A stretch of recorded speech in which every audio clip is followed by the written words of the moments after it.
And if you notice, there are these grooves that happen in the floor. And so why they put those in is because earthquake time, right? So when things crack, let me think what's a good example. I don't know if you've noticed if you ever have cut anything, like you might want to cut a piece of wood and you just score it a little bit and then you go like that and it'll break. Because where it's been scored is the weakest link, right? And so that's where it's going to break first. Well, that's what they're hoping for when they score these lines in the concrete. When the building shifts during earthquake or whatever it is, they're hoping that the cracks will happen in those seams so that we don't see them. But if you look around, you'll see that there's cracks all over, right? And so that's just part of concrete. So concrete floors are beautiful, but you need to let your clients know it's gonna live, it's gonna change, it's gonna do stuff, so that they're made aware of it. Then the other thing is the acoustical tile we talked about. So all of our surfaces here are really hard. And I don't know if you've ever been in a space where you walk in and there's like echo, echo, echo. So the reason that we have acoustical tiles on the ceiling, if you notice all those little holes, those holes, it's actually like a, I don't think I have a sample of it. Oh. But it's like a sort of spongy material, and the sound goes up in there and it gets absorbed, as opposed to a surface like this or our floors or our walls where it reflects because it's so hard, it's so porous. So what's helping our room not have an echo is the ceiling. If the ceiling was hard, it would echo in here for sure because the sound would just bounce all over.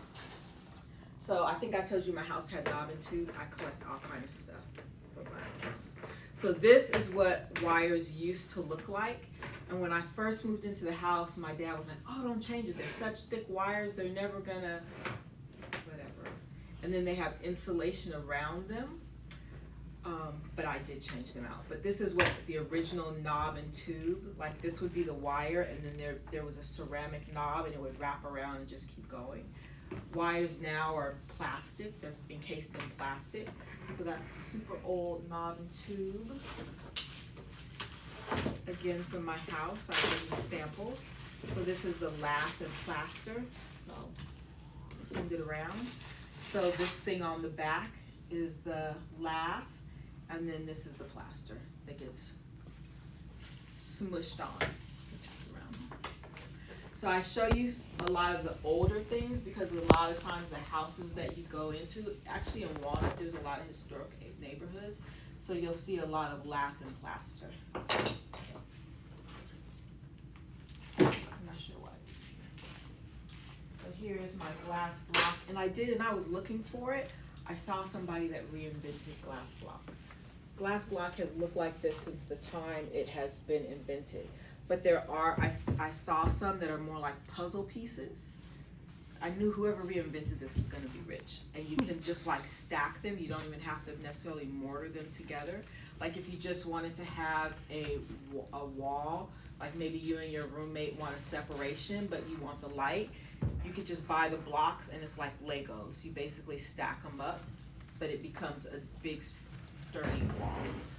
So glass block, so again, the reason why glass block is considered a construction material is because it can hold weight, so it can hold load, whereas just a regular sheet glass cannot. So you can pass that around. This is my drywall as opposed to my lath and plaster. So lath and plaster was like the first invention. What's easier and what they use typically now. So this is a talcum powder. So basically it's a slurry that's ground up really, really, really fine, and they turn it into a powder. And then they mix glue in it, and they take 2 pieces of glue and they smash it really tight. So you still get the fire resistance of the plaster or of the stone, but it's a lot easier to put up, right? Rather than like imagine nailing every one of those strips and then it takes a long time. With this, it comes in like 4x8s and they just and it goes up. So drywall. This is an acoustical panel. It's a little different, but you can see like when I look at the edge of it, it has all of those openings. So it's similar to what's happening up there. So when I talk, the sound gets trapped in there and it buffers it all out. And brick, we kind of all know brick. And again, the idea when you guys are going into your house notebook is that, like, I know what a brick looks like. We all kind of know what a brick looks like. I want you to find a cool brick. Like, is there such a thing as a cool glass block or a cool brick or cool acoustical ceilings? So you're looking for the extraordinary, because as a designer, you don't want to just do something that's basic, right? So for that, those first 4 images in your house notebook, you're looking for something that's really special. So these are plaster finishes. So again, you're basically taking plaster. This one, they put some sort of color in it. And this one, they put some sort of sheen to it. So again, you could take these really sort of basic, you can pass it, these really sort of basic ideas and make them special. And I think that's all I got for you. Any questions on, like, the information in the lecture?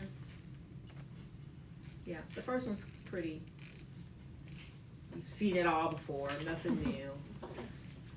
Okay, so once all the samples have gone around, you can leave them on the table. And now I'll go through house and maybe hopefully it'll make more sense and I'll show you how to set up.